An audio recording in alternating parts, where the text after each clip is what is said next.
aku mau seminar nggak? Ada temanku kasih, tapi seminar Islam. Di mana? Di UIN. Tanggal berapa? Tanggal berapa ini ya? Ini dah, kau lihat.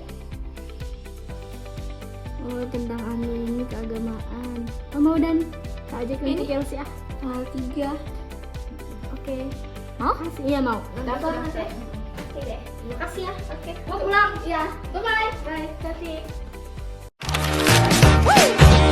After every fight, just apologize. And maybe then I'll let you try and rock my body right. Even if I was wrong, you know I'm never wrong. Why disagree? Why disagree? You gotta know how to treat me like a lady. Even when I'm acting crazy, tell me everything's alright. Alright. Dear future husband, here's a few things you need to. Assalamualaikum warahmatullahi wabarakatuh. Perkenalkan nama saya Inas dengan NIM A50125208082. Baik, pada kesempatan kali ini saya akan menjelaskan sedikit materi yang saya dapat selama seminar kemarin tentang ekologis global dalam perspektif Al-Quran. Krisis ekologis adalah berbagai masalah lingkungan yang ada di seluruh dunia akibat aktivitas manusia yang kurang memperhatikan kelestarian alam. Contohnya adalah perubahan iklim, penggundulan hutan, krisis air bersih, dan kerusakan keanekaragaman hayati.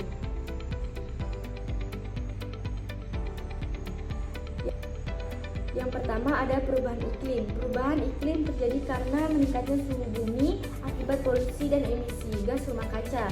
Contohnya saat ini cuaca sering tidak menentu, kadang hujan sangat deras hingga menyebabkan banjir, sedangkan di waktu lain terjadi kemarau panjang yang menyebabkan kekeringan.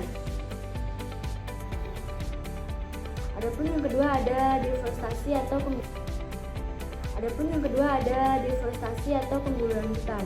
Deforestasi terjadi banyak pohon ditebang untuk membuka lahan perkebunan, pertambangan, atau pembangunan. Contohnya, hutan yang ditebang secara berlebihan dapat menyebabkan banjir, longsor, dan hilangnya habitat hewan seperti orangutan dan harimau. 3. Ada krisis air. Krisis air adalah kondisi ketika masyarakat kesulitan mendapatkan air bersih. Contohnya, pada musim kemarau, beberapa daerah mengalami kekurangan air karena sungai dan sumur mulai mengering.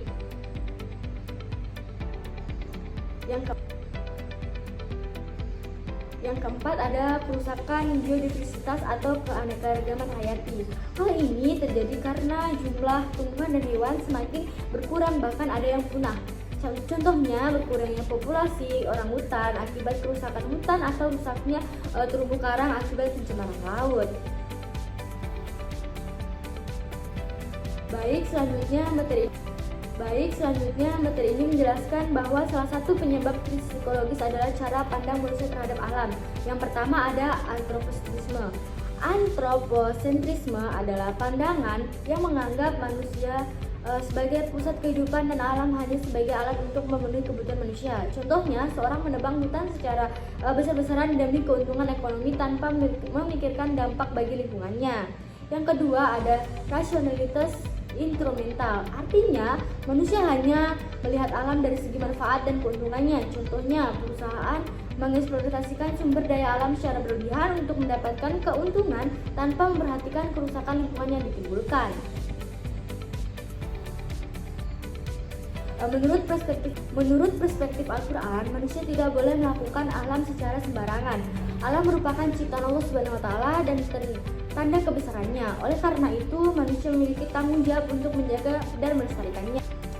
Dalam materi ini juga dijelaskan tentang mahabbah, tafakur, dan tazkir. Yang pertama ada mahabbah. Mahabbah berarti cinta kepada Allah dan seluruh ciptaannya. Contohnya, menjaga kebersihan lingkungan, menyayangi hewan, dan tidak merusak alam. Yang kedua ada tafakur, berarti merenungkan dan mempelajari alam sebagai tanda kebesaran Allah. Contohnya, mengamati hujan, gunung, laut, atau tumbuhan sehingga dapat menambah rasa syukur dan keimanan. Baik, yang ketiga ada tazkir. Tazkir berarti memanfaatkan alam dengan bijaksana. Contohnya, menggunakan air secukupnya. Yang kedua, menanam kembali pohon yang ditebang. Dan yang ketiga, ada memanfaatkan sumber daya alam tanpa merusaknya. Sebagai mahasiswa BK, materi ini mengajarkan saya bahwa kepedulian terhadap lingkungan itu juga berkaitan dengan pembentukan karakter dan tanggung jawab sosial. Melalui layanan bimbingan dan konseling, kita dapat membantu menumbuhkan kesadaran serta perilaku peduli lingkungan pada individu maupun kelompok. Sekian materi dari saya, terima kasih atas perhatiannya. Wassalamualaikum warahmatullahi wabarakatuh.